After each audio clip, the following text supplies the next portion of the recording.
In this video, we'll take you inside the supergiant gold mines of the world, where millions of tons of rock are blasted, hauled, crushed, and refined, all to produce just a few shiny bars of one of Earth's most valuable metals. From the blasting of rock to the smelting of pure bullion, this is the jaw-dropping journey of gold. Before we dive in, don't forget to like this video, subscribe, and hit the bell icon, so you never miss our deep dive documentaries into how the world's most valuable resources are made. Gold has fascinated humanity for thousands of years. Ancient civilizations like the Egyptians, the Romans, and the Incas treasured it not only for its beauty, but also for its rarity. Gold doesn't rust, doesn't tarnish, and its luster lasts forever. This permanence gave it a mystical quality, making it a symbol of wealth, power, and eternity. Today, gold remains essential, not just for jewelry, but for technology, finance, and even medicine. It's used in smartphones, satellites, and life-saving medical devices. But despite our modern world, one thing hasn't changed. Extracting gold is incredibly difficult. To produce a single ounce of pure gold, miners often need to process over 30 tons of rock. This insane ratio is what makes gold so valuable. And in supergiant mines, where entire mountains are reshaped, the process is on a scale that's almost unimaginable. So how do we go from raw stone buried deep underground to a shining gold bar locked away in vaults? Let's step inside the world of giant gold mining. The journey begins long before the first shovel of dirt is moved. Mining companies spend years, even decades, just looking for the right place to dig. Geologists search for areas with signs of gold deposits. Sometimes it's rivers with tiny gold flakes, sometimes it's rock layers that hint at ancient volcanic activity. And sometimes it's old mining sites that still hold untapped potential.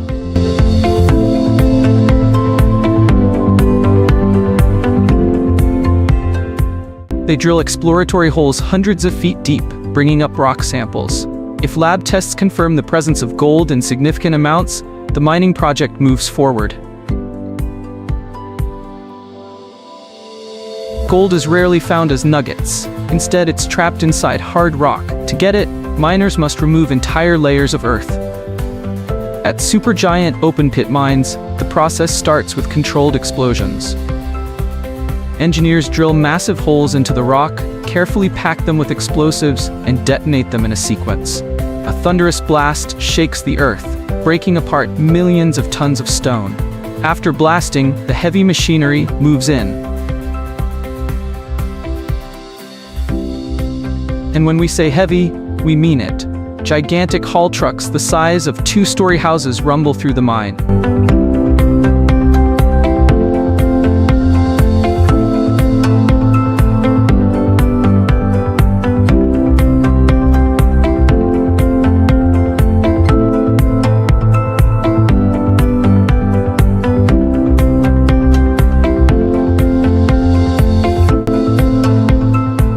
Each truck can carry 400 tons of rock in a single load. Excavators with buckets larger than cars scoop up the blasted rubble and load it into these trucks. The operation runs 24/7. Day and night, fleets of trucks move back and forth, transporting raw rock to the crushers. From above, the mine looks like a vast staircase spiraling into the earth, each step representing millions of years of geology being peeled away by human hands. It's staggering to think that most of this rock is just waste. Only a small fraction contains gold. That means for every gold bar produced, mountains of leftover rock, called tailings, are piled up around the mine.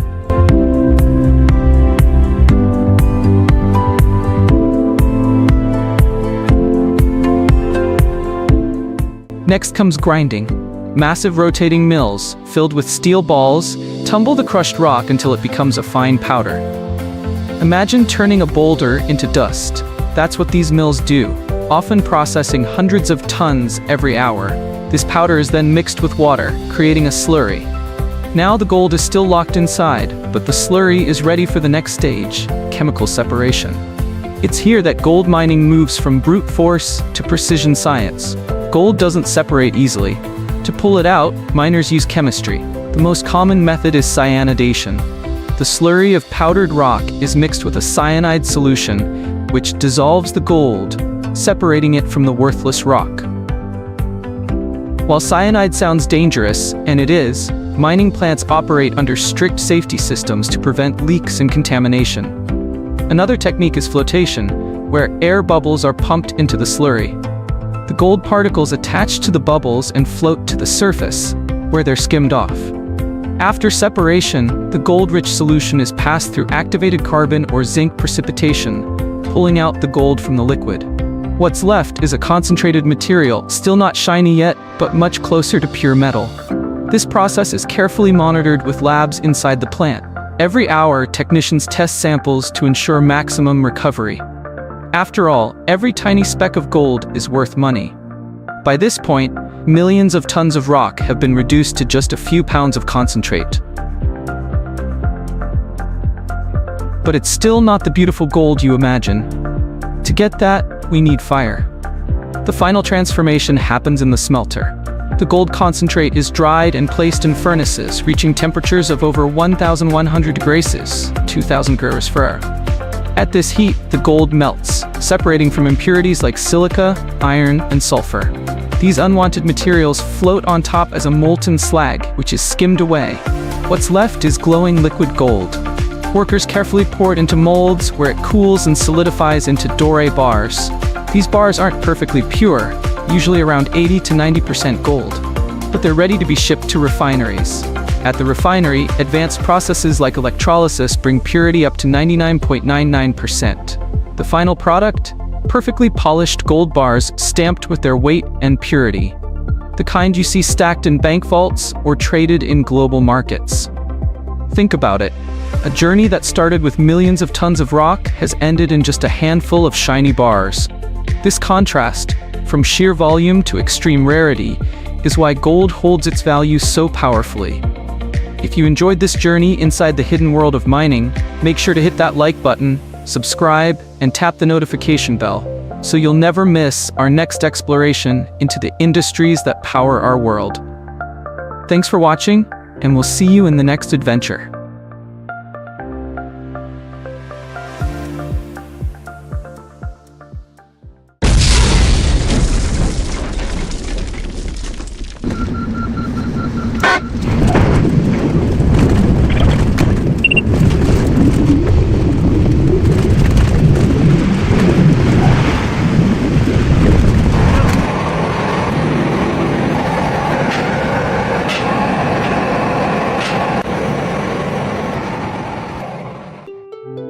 From the smartphones in our pockets, to the wiring that keeps our homes bright, and even the engines that drive our cars forward, copper is everywhere. It is one of the most essential metals on Earth, and yet, very few people know exactly how it's pulled from deep within the ground and turned into shiny, pure copper that powers our modern world. Thousands of meters below the Earth's surface lies a vast treasure chest of copper ore. But unlocking that treasure isn't as simple as digging with a shovel.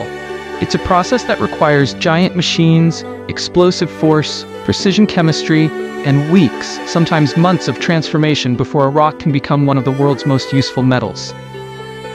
Today we're taking you inside that journey, from exploration and blasting to crushing, smelting, and refining. This is the mind-blowing story of how copper is mined, processed, and made ready for the world. But before we dive in, don't forget to hit subscribe, tap the notification bell, and give this video a thumbs up. Trust me, you don't want to miss what's coming next.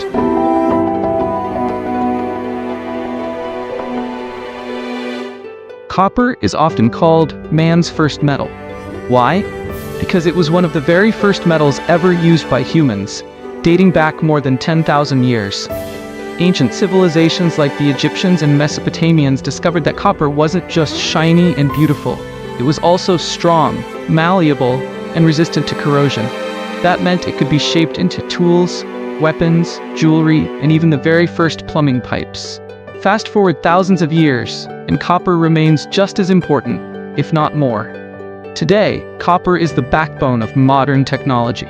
It conducts electricity better than almost any other common metal, making it essential for power lines, motors, electronics, and renewable energy systems like wind turbines and solar panels. Without copper, much of the modern world would literally go dark. In fact, copper demand is skyrocketing. With electric vehicles, green energy, and global electrification, the world now consumes over 20 million tons of copper every single year. And where does all that copper come from?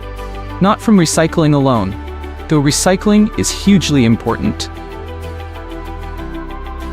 but mostly from mining deep deposits hidden inside the earth. These deposits aren't pure copper metal. Instead, they're ores, rocks that contain copper minerals like chalcopyrite, bornite, and malachite. Typically, copper ores only contain a small percentage of actual copper, often less than 1%. That means for every ton of copper extracted, miners must move and process hundreds of tons of rock. This is where the journey begins. Locating those deposits, digging massive mines, and then transforming ordinary rock into one of the most valuable metals on Earth.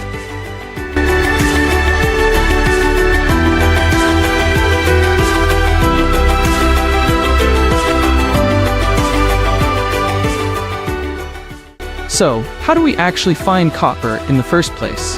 The Earth's crust contains copper scattered almost everywhere, but only certain locations have concentrations high enough to be mined profitably. That's where exploration geology comes in. Geologists begin by surveying landscapes using satellite imagery, mapping rock formations, and analyzing soil chemistry. They look for signs of copper minerals on the surface, greenish stains of malachite, or bluish hints of azurite. But since the richest deposits often lie deep underground, scientists rely on advanced tools like magnetic surveys, seismic studies, and drilling core samples. When drilling, a cylindrical piece of rock is pulled out of the ground, often hundreds of meters deep. Geologists examine these cores to estimate the size, depth, and grade of a copper deposit. If the results are promising, companies spend years and millions of dollars conducting feasibility studies. They ask questions like, how much copper is really here? How much rock must be moved? What's the environmental impact? Can this mine be profitable for decades? Once approved, it's time to dig. And depending on the deposit, miners use two main methods: open pit mining and underground mining. The journey starts at the primary crusher. Here, gigantic rocks, sometimes the size of a refrigerator, are dumped into a machine with steel jaws. These jaws slam together with immense force, reducing boulders into fist-sized chunks. The process doesn't stop there. Secondary and tertiary crushers further reduce the pieces down to gravel-like sizes. Why so small? Because the smaller the particles, the easier it is to free copper minerals from the surrounding rock. After crushing, the ore heads to the grinding mills. Imagine enormous drums, each bigger than a bus, rotating day and night. Inside, steel balls or rods tumble with the crushed ore. As the drum spins, the heavy balls crush the ore into a fine powder. At this stage, it looks less like rock and more like wet sand or even muddy slurry. This fine grinding is crucial because copper minerals are often locked within the tiniest grains of rock. Now comes the ingenious part: separating valuable copper minerals from waste rock. Since copper minerals often have unique surface properties, miners use a method called froth flotation. This step is magical when you think about it. Out of tons of dull gray rock, we've now isolated a small but powerful concentrate brimming with copper minerals. But we're not done yet. The concentrate still contains sulfur and other impurities, so it needs to be transformed into pure, usable metal. At this stage, enormous conveyor belts and pipelines move the copper concentrate to smelters or processing plants. From muddy slurry, the journey is about to leap into the world of fire, heat, and chemistry. After concentration, the copper-rich slurry, now upgraded to about 30% copper, travels to one of the most dramatic stages in metallurgy: smelting and refining. This is where chemistry, heat, and human ingenuity combine to transform dull concentrate into glowing, usable copper metal. The concentrate, still containing sulfur and iron, is dried and fed into huge furnaces. Imagine steel chambers large enough to hold a small house, burning at over 1200 degrees Celsius, 200 degrees Fahrenheit.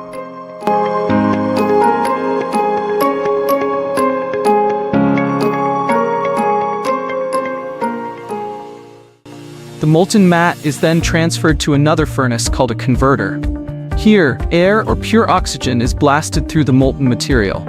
The oxygen reacts with the remaining sulfur and iron, driving them out as gas or slag. The result, a product called blister copper, so named because its surface appears blistered with bubbles of escaping gas. This blister copper is about 98 to 99% pure.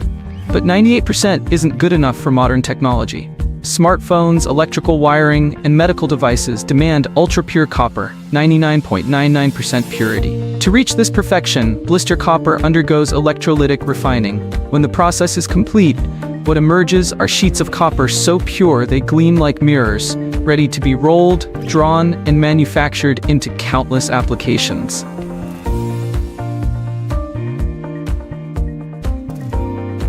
From ore dug deep in the earth, we've now produced one of the world's most essential materials. The copper you see in wires, plumbing, cars, electronics, even renewable energy systems like wind turbines and solar panels, all trace their origins back to this fiery transformation in smelters and refineries. If you've enjoyed this journey into the hidden world beneath our feet, imagine how many more stories the Earth is waiting to tell us. Subscribe to the channel, hit that notification bell, and join me as we uncover more secrets of science, nature, and the incredible materials that shape our modern life. Don't just watch, be part of the adventure.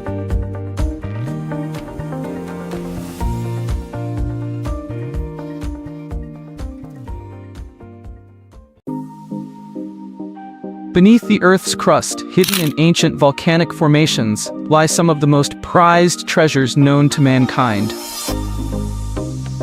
Diamonds. For centuries, these shimmering stones have captivated royalty, industries, and investors alike. But their story begins long before they ever reach a jeweler's display. The history of diamond mining stretches back over 2,500 years to ancient India, the first known source of diamonds. These early gems were found in riverbeds and traded along the Silk Road, believed to bring strength, invincibility, and spiritual clarity. By the 18th century, Brazil had become the world's largest supplier, before the discovery of massive deposits in South Africa changed everything. In 1867, a young boy found a shiny stone along the Orange River, a 21-carat diamond that sparked a modern diamond rush. This led to the founding of some of the world's most famous mines, including Kimberley, home to the legendary Big Hole. Today, diamond mining is a high-tech global enterprise. The world's largest mines span across continents, from Jwaneng in Orapa in Botswana, to Mirny in Russia, Venetia in South Africa, and Diavik in Canada. Some operations reach depths of over 1,000 meters, and each year, more than 130 million carats of rough diamonds are produced globally. But how are these tiny crystals of carbon extracted from solid rock? And what does it take to bring them from the Earth's core to the world's most exclusive boutiques? Join us as we journey deep into the heart of modern diamond mining, a world of massive machines, precision science, and sparkling ambition. Geologists use satellite imaging, geophysical surveys, and soil sampling to identify promising sites. Once a potential kimberlite deposit is located, it's drilled and sampled to assess the concentration of diamonds. This process can take years and millions of dollars in investment before a mine is approved. Only a small percentage of kimberlite pipes actually contain diamonds in commercially viable quantities. If one does, the project moves into the development phase. In open-pit operations, huge amounts of overburden, layers of soil and rock, must be removed. The process begins with explosives, followed by massive hydraulic shovels and dump trucks that can carry up to 400 tons of rock at a time. This material is hauled to the primary crushing stations, where the hard kimberlite rock is broken down to manageable sizes for further processing.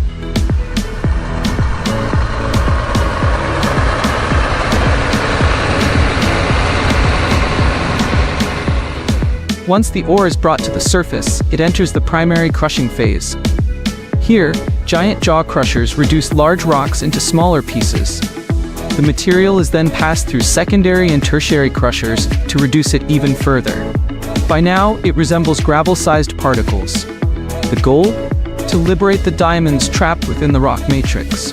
From here, the crushed ore is sent into a washing and screening circuit to separate fine particles and slurries.